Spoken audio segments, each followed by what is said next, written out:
I'm Tracy Baxter with today's Record Newswatch. It was an eventful day on the SUNY Orange campus in Middletown, which is in the midst of a $60 million makeover.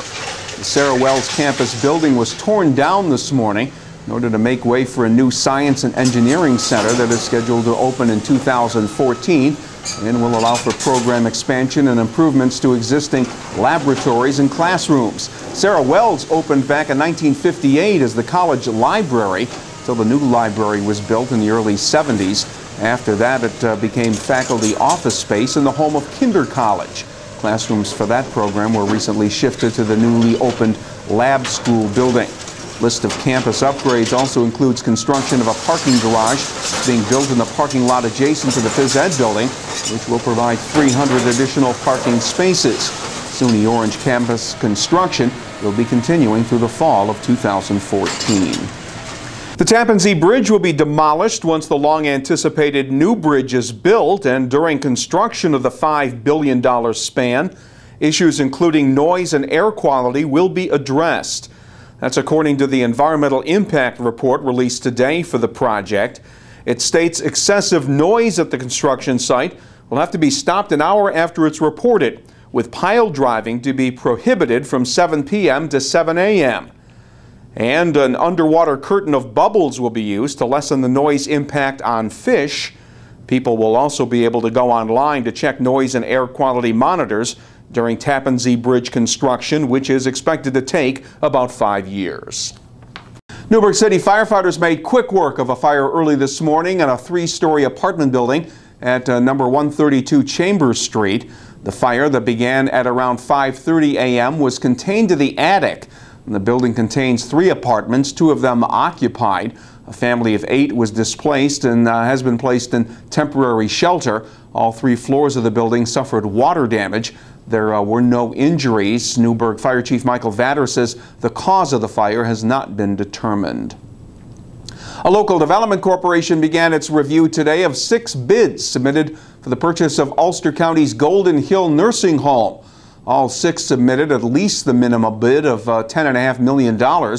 They came from the Bronx-based Centers for Specialty Care, Avista Healthcare, Susquehanna Realty of Broome County, Focus Ventures of Rockland County, Epic Healthcare of Westchester, and Robinson Management of Long Island. The corporation's expected to select an offer by September and then transfer ownership to the winner next year.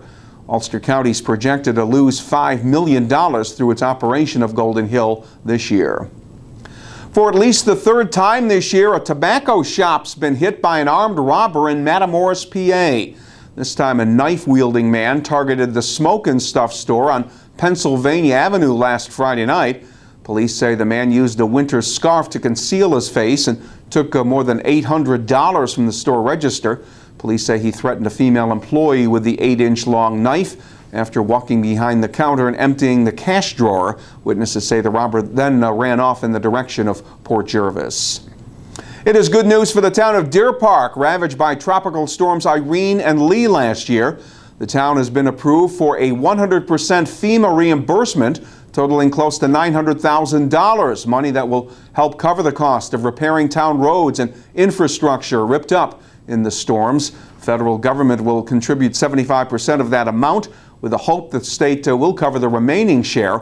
Applications are still pending for Big Pond Road and Town Bridge work, totaling $200,000.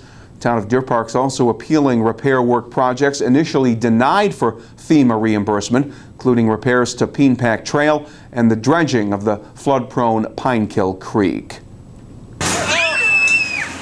And an evening free of rain was definitely a good thing for those who headed to New Paltz last night for opening night of the 125th Annual Ulster County Fair. Organizers are hoping special promotions that have been scheduled during the fair 6-day run will help boost attendance figures that were down last year because of rainy weather. Fair manager Gary Newkirk is keeping his fingers crossed that 50,000 people will enter the fairgrounds this week. The admission price is $15 and includes all rides and shows. Scheduled events can be found at ulstercountyfair.com.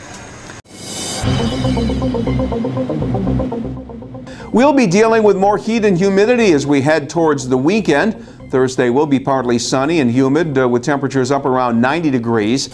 We should hit 90 again Friday with the high levels of humidity staying with us under a partly cloudy sky.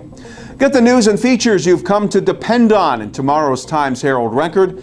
And when news breaks, you will find it right here at Record Online. For Record Newswatch, I'm Tracy Baxter.